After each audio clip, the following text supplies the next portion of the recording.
Hey everyone, it's Ergo Josh, and today I want to talk about Instagram and why its algorithm tends to reward people who tend to post the same thing every time instead of people who post variety content with more likes and more followers. So I'm going to keep it real. I know that we all have a lot of frustrations and dislikes over the Instagram algorithm.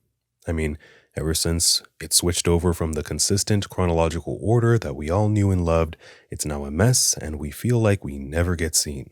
Instagram clearly prefers daily uploads and it rewards that all the time. The more you upload, the more exposure you get. It's really hard to compete with people who can post often, like photographers. They can really just make content at the press of a button. People who make memes and do TikToks and stuff and repost them, all they really need to do is add text and there you go. But us artists, we usually have to slave away for hours and hours on end to get a pretty image that we can finally post. And then when we do post it, it's because, not chronological order, so eventually it's gone in what feels like a flash. And then at the end of the day, if you don't post the same thing consistently, you tend to get forgotten and you just get squashed by the algorithm. And we're all super salty about that, and with good reason.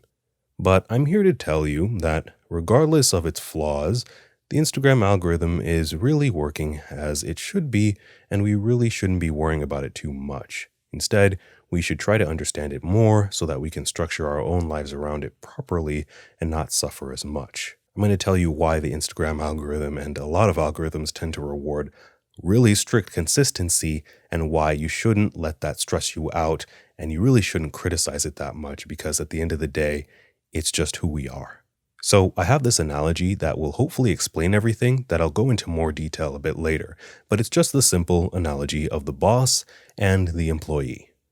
If I complain about the algorithm, I'm basically an employee who wants the same income of my boss, but without doing any of the work that my boss does. Now, that doesn't seem to make any sense, right? It's completely ludicrous. So, again, we're the employees, and let's think of the followers as the income. Then let's think of the job as the artwork. Now, you might just think, okay, I just need to do a better job so that I can replace the boss, and then I can get the boss's money, right? But it's not that simple. The boss does a different job entirely than what we do, and that's why they get paid more because that job is needed more by the company itself. So let's go ahead and get away from that analogy and bring it back to what we're really dealing with here, artists.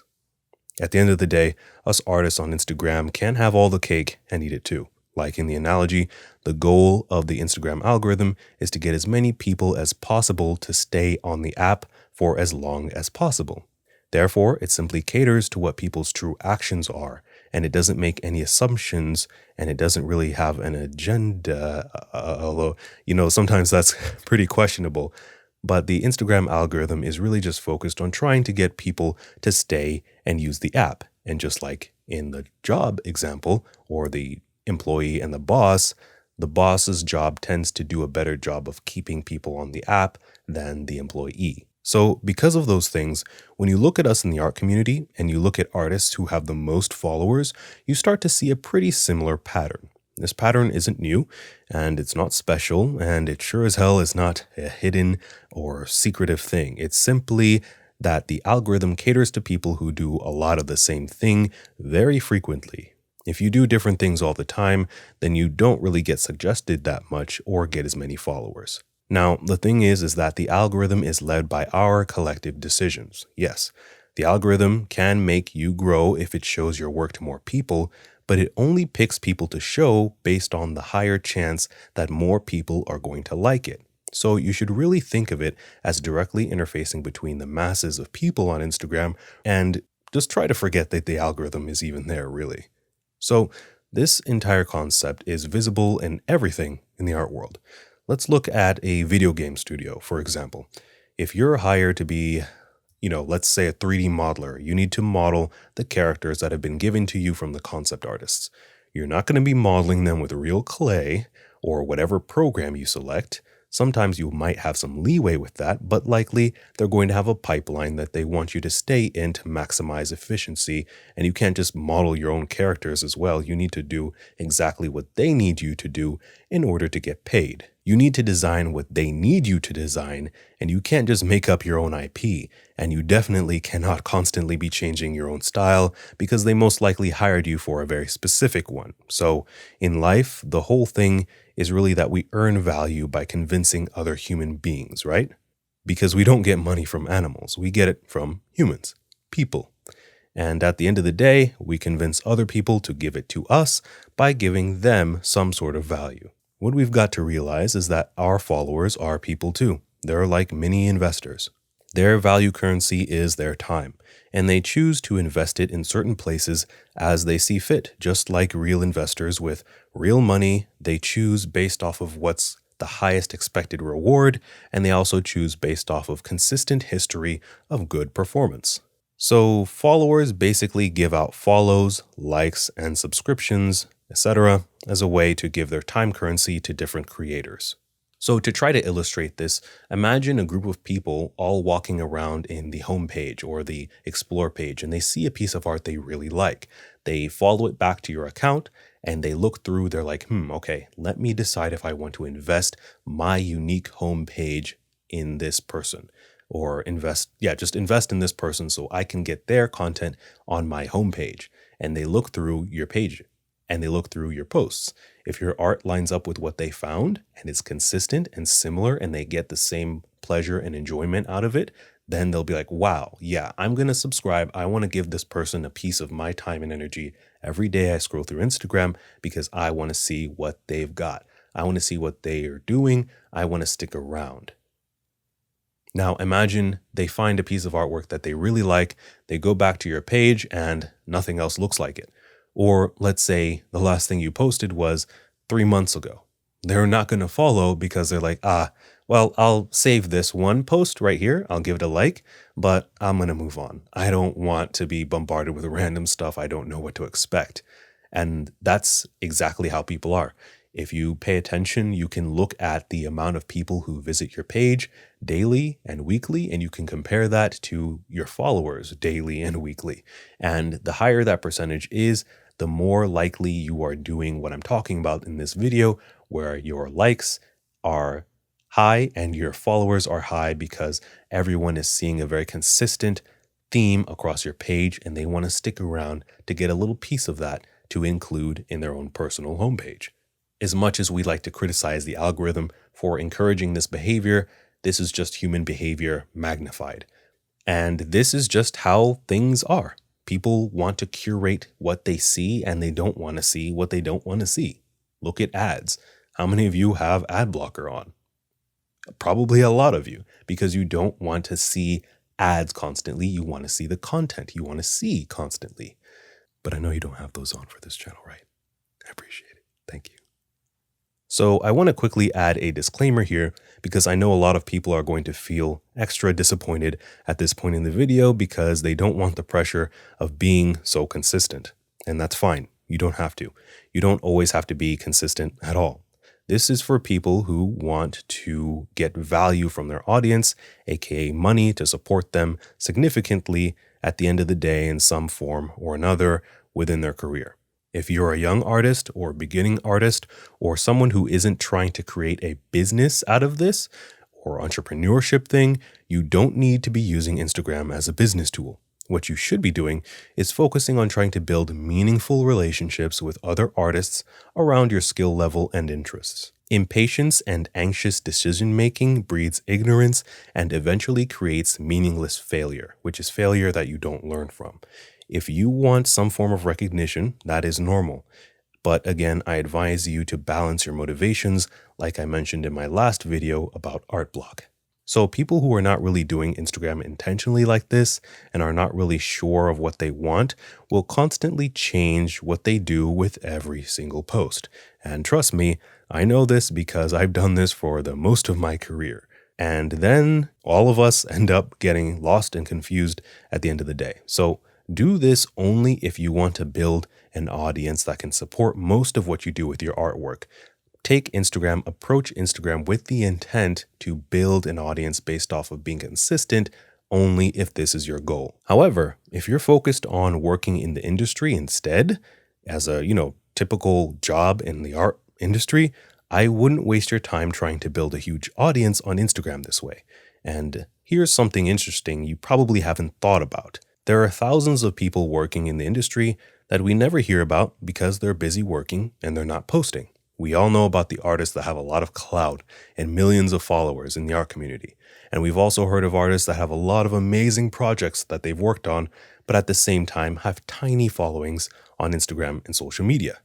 But here's a question. Try to think about how many junior concept artists or junior storyboard artists or even junior animators are working in the industry today that you follow on Instagram.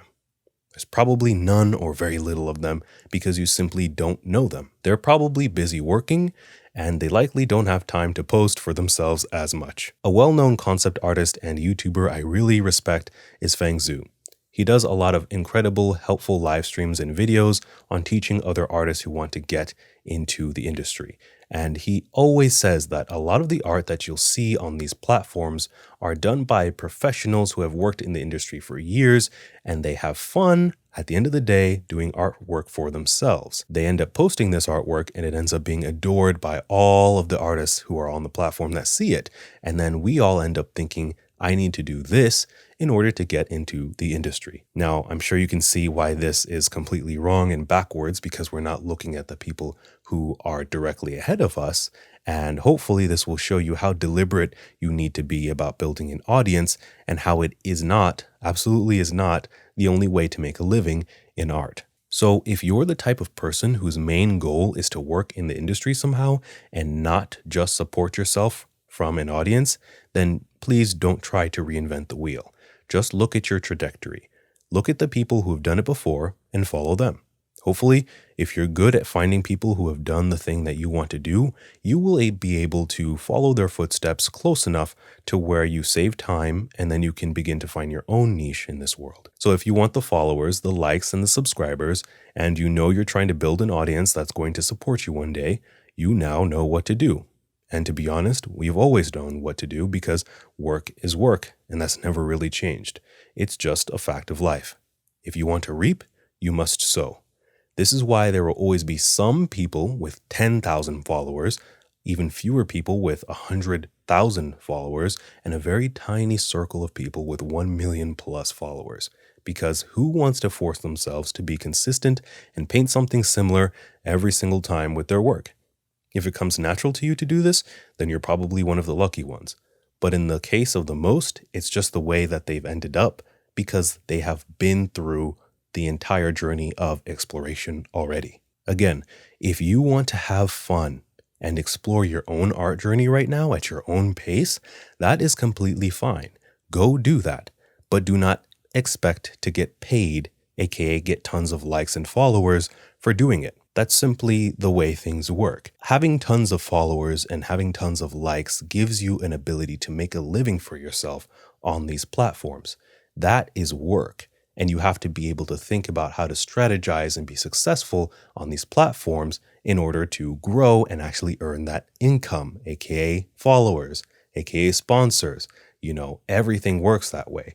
A lot of people think that, I need this because I need to get into the industry. That's not necessarily true at all. Like I said before, there's a lot of people working already. Look for the people who are in junior positions and notice that it's not because they have a ton of followers. The only way to really do both, have fun, explore your artwork, and also make a living out of it is to be super fun and exciting or just super hot while doing it. And speaking of hotness, I'm not going to be specific, but on Twitch, you can see some really good examples of that. I mean, there's some people who can literally get paid by thousands of people to sleep on camera. Not me though. But, now that I think of it, as a matter of fact, there are people doing that in the art community too. So I shouldn't even say that you have to be super hot to do it. Because let's just look at Jazza. Not saying though that Jazza isn't really hot, but Jazza does different things every single time in his videos. But I would bet you that most people are not going to watch his videos for his incredibly unique and particular unique sense of taste or whatever in his artwork. People are going to watch his videos because they're fun, he's likable, he's got a very large, brilliant personality and extraordinarily large fun projects that he works on that are different every time in his videos. So with all that being said, I challenge somebody watching this video to be the first art hot tub stream on Twitch, and please let me know about it if you do. I've thought about doing it myself, but there's no way I'm going to get a hot tub anytime soon. But all you really need is a waterproof iPad case and you're good to go. If it was me though, I would probably just draw my waifu to hang out in the tub with me. Probably end up being Samsung Sam. That would be heresy though, right? So if you want to build an audience that supports your art career, please give them what they want. But remember, not everyone is an artist and not everyone likes art. Think about what people who like artists and like art but don't create art actually want. And please make sure to feel free to do whatever you want and go where your passion lies. But just remember that people are people. They are human beings, and you have to respect their time and their wants and desires if you want their support at least. When you stop thinking of follows and subscriptions as some free, kind gesture that people just give out to be nice, and you start thinking of it as someone making an important decision to invest in you because you found a way to convince them that they're going to get something out of it, then you will be on the right path to building an audience that can support your dreams. So that's all for today. Thank you so much for watching, and I will see you all in the next video. Peace. Now, for those of you who've made it to the end, you are awesome. Thank you so much. And you will be rewarded because in the next live stream, I'm going to go through many examples of the accounts I talked about here. And I am going to also pick at random different accounts from the people who made it to the end of this video. All you need to do is comment your handle in the comments section of this video. Just comment your Instagram handle, not the @sign. Don't talk about it. Just comment your Instagram handle and leave it like that. That way, only the people who made it to the end know what's going on and I know what to look for. And I can just scroll through and give you a free critique during that live stream, which will probably be, the day after this video is uploaded. All right. Thank you guys so much for sticking around, and I'll see you tomorrow.